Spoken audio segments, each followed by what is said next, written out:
What's good, YouTube? It's your boy Quinn Wade, basketball analysis, coming to you with that quick playoff prediction. 2 years ago, Kyrie got hurt, Kevin Love got hurt, and the Warriors ended up winning in 6 against LeBron James. Even though he struggled, shot terrible from the field, terrible from the free throw line, and terrible from the three, LeBron tried his hardest, was able to win 2 games, and they ended up coming up short. A year ago, Golden State, they lose Draymond a game. They lose Bogut. Andre Iguodala wasn't healthy. And Cleveland come back and beat them in 7 games at their home. And they win a championship. And the Cavaliers won a championship. This year, Spurs got injuries. Tony Parker, David Lee, Kawhi Leonard get took out of the game. Nurkic not there for the Portland Trail Blazers. And of course, even in the second round, they had an easy round 2. So with that being said, the playoffs was full of injuries. Paul George and them, they flopped. They had 4 games. They could have swept the Cavaliers, but they flopped in those games. In crunch time, they made the shots to get the game close, but they missed the shots to win the games. So Indiana could have made the series a lot longer, but they flopped. And that's the difference between a contender and a team that made the playoffs. The contenders can close out games, close out quarters, and win those type of games. And Indiana, they still young. They got some veterans and stuff, but not no real crazy playoff team success for some of those players. So Cavaliers got through them. They got through the Celtics today, and they got through Toronto very easily, but Kyle Lowry was injured in that series, and Cavaliers was able to win that easily. So both teams had an easy ride to the finals. Cavaliers lost 1 game, and the Golden State Warriors, of course, they didn't lose nothing because every team they played had major injuries. But this Warrior team, don't get that twisted. This team, they can play elite defense. They can outscore you in a quarter. They can get hot in 2-3 minutes. They can blow you out at any time, because remember, the Cavaliers got blew out both games. They had to come all the way back to beat the Warriors, but to me, Warriors basically gave them that game.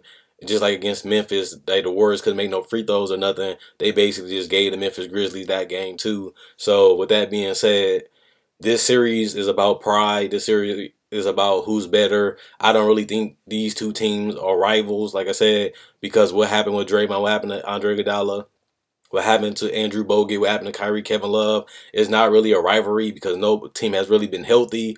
They didn't have their full squad for the whole 7 games. And if they did, they still got Kevin Durant, which adds another dynamic. So these 2 teams not rivals. But I'm glad that the 2 best teams did make it to the finals. I thought that the Spurs would give Golden State a run for their money. They was blowing them out in game 1, and then the injuries occurred. So now Golden State got rest. Cleveland played today, so they ain't gonna be rusty. They actually play on Thursday for the first game. So with that being said, we don't know how the series really gonna go because both teams gonna have rest, and both teams dominated their competition. Even though it was the easiest they ever faced, both teams got here. And honestly, I'm gonna pick the Warriors to get right to it. I just like Kevin Durant. He's one of my favorite players. He got killer instinct. He can take over games. He can embarrass defenders. He can take it to the hole. He can pull up from 30, pull up from mid-range, get to the free throw line. Steph Curry is like his perfect counterpart because Russell Westbrook not as good as a shooter, and he's not that good of a floor spacer. Clay, Steph, and Dre all can space out the floor, all can finish in the paint, all can pass out of the double teams, all can pass out of the traps, all can cut to the basket and keep all the teammates involved at the same time. You make one mistake against this Golden State team, you're going to get popped by a 3. You're going to get dunked on. You're going to give them to the free throw line. You cannot make no mistakes against this team defensively. And the thing about it is, Cavaliers, the Celtics was able to, the last 2 games besides today, was able to exploit some weaknesses in that Cleveland defense. We know that Cleveland had a lot of injuries this year heading into the playoffs, and now they're getting back healthy, and the rest helped them get healthier because they didn't have to keep playing consistently because they were sweeping their team to other teams. So with that being said, the Cavaliers, they're going to fight. They got LeBron playing his best basketball in a while. I don't think this is the best basketball he ever played, but he playing like he's on a mission. Just like we said about the Warriors last year when they won 73 games. We thought they was going to be on the mission, and they ended up losing the finals. But LeBron playing like they played last year, he's hungry. He knew they was 23-23 going into the playoffs. They was able to get this far. Kyrie had okay playoffs to me so far. Kevin Love got hot. He's starting to catch fire. He was injured all year, including last year, and now he's starting to get comfortable. He's starting to get in his spot. He's starting to get hot. You got a deep bench: Darren Williams, Channing Frye, Dante Jones. This is the deepest bench Cleveland ever had, just to name a few names. Iman Shumpert too, to be honest. And they can compete with the Warriors. My problem with that I have with the Cavaliers, can they guard the Warriors? I know that the Warriors, like I said, they blew them out the 2 games they played, and of course they blew the game. But the Warriors can match up good against this team. Only thing I can really give the Cavaliers is that they're more physical. They have big people that can bump you, knock you around, get you off balance. Kevin Love and Tristan Thompson could potentially kill them on the boards if they have Pachulia out there, but they can always put JaVale McGee in. So that's what I'm saying. They're going to have to make that adjustment.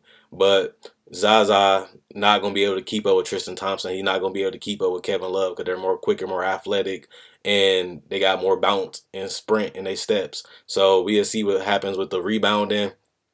But Draymond Green and Kevin Durant protected that paint as good as you can with 2 small players. Well, Kevin Durant is tall, but he's not a 7-footer. He's actually just 6'9". Some people say 6'10", but he actually 6'9". And he can block shots. He can protect the rim. He's not scared of LeBron. He averaged 30 on LeBron on 50 and 40 almost against LeBron when they played in the finals. Throughout they played each other all these years, Kevin Durant always went for 30 to 40 points on LeBron teams. So LeBron got respect for Kevin Durant. Kevin Durant obviously got respect for LeBron. I actually think Kevin Durant is better than LeBron. I've been saying that for years. I don't really care what nobody say because I'm entitled to my own opinion. But I actually think Kevin Durant is better. He just didn't play on a better team. LeBron had an easier way to the finals because he teamed up with Dwayne Wade and Chris Bosh, and he teamed up with Kyrie and Kevin Love. No team in the East has a big 3 outside of Cleveland. Cleveland is the only team that got the big 3. Every other team don't. So that's a good way to keep going to the finals when you out-talent every team that's in your conference and get to the finals. Now we seeing the Warriors. Kevin Durant had to go through the Spurs. He went through it.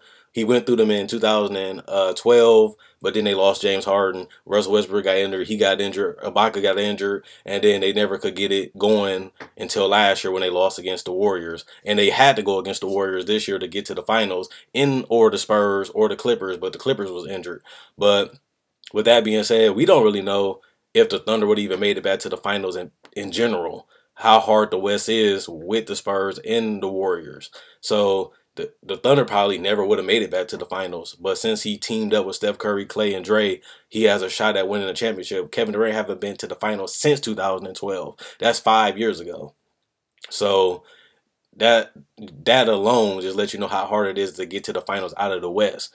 LeBron James teamed up with 2 other All-Stars for the last couple seasons, and he been basically running to the finals because it's so easy in the East because nobody else can out-talent this team. It's not even based on the coach. It just, this team is hard to guard, and they have explosive weapons, and they bench got better and deeper. There's no team that can really touch this Cleveland team but the Warriors or the Spurs, and I can't wait to see the series. I wanted to see the Spurs-Warriors series more than the Spurs-Cavaliers, but honestly, I got the Warriors in 5. I think LeBron James, Kyrie Irving gonna get hot. I think it ain't gonna matter as much because, like I said, this Warrior team match up good against the Cavaliers. They long, athletic. They can put JaVale in to have even more athletic backcourt, in front court. I know Kyrie can get hot. I know Kevin Love can do his thing, but Draymond Green is an elite defender. Kevin Durant improved every season on his defense years ago, but is still improving now. And like I said, Kevin Durant can neutralize LeBron, which means LeBron gonna get his points and Durant gonna get his points. Kyrie gonna get his points. Steph gonna get his points. The thing is that Clay gonna get his points. Draymond gonna get his points. Iguodala can come off the bench and start some games too with the small ball lineup of depth, and he always gave LeBron trouble. That's one thing that helped LeBron win the ring when Draymond got suspended and Iguodala went down and made it easier. And Andrew Bogut, that took out their rim protector. So with that being said, this is gonna be a good series, maybe bigger than what I think. But like I said, the ultimate test to me was Warriors versus Spurs. Now that Kawhi Leonard, Tony Parker, and David Lee, all of them went down, I just think the Warriors, they just the best team in the league. And I don't really think the Cavaliers can guard this team. They struggled to guard the Pacers. They struggled to guard the Celtics. Even Toronto hung in them games.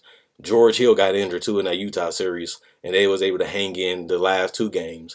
But the Warriors, their ability to explode at any time, their ability to just discombobulate your defense at any time, to me is an easy pick.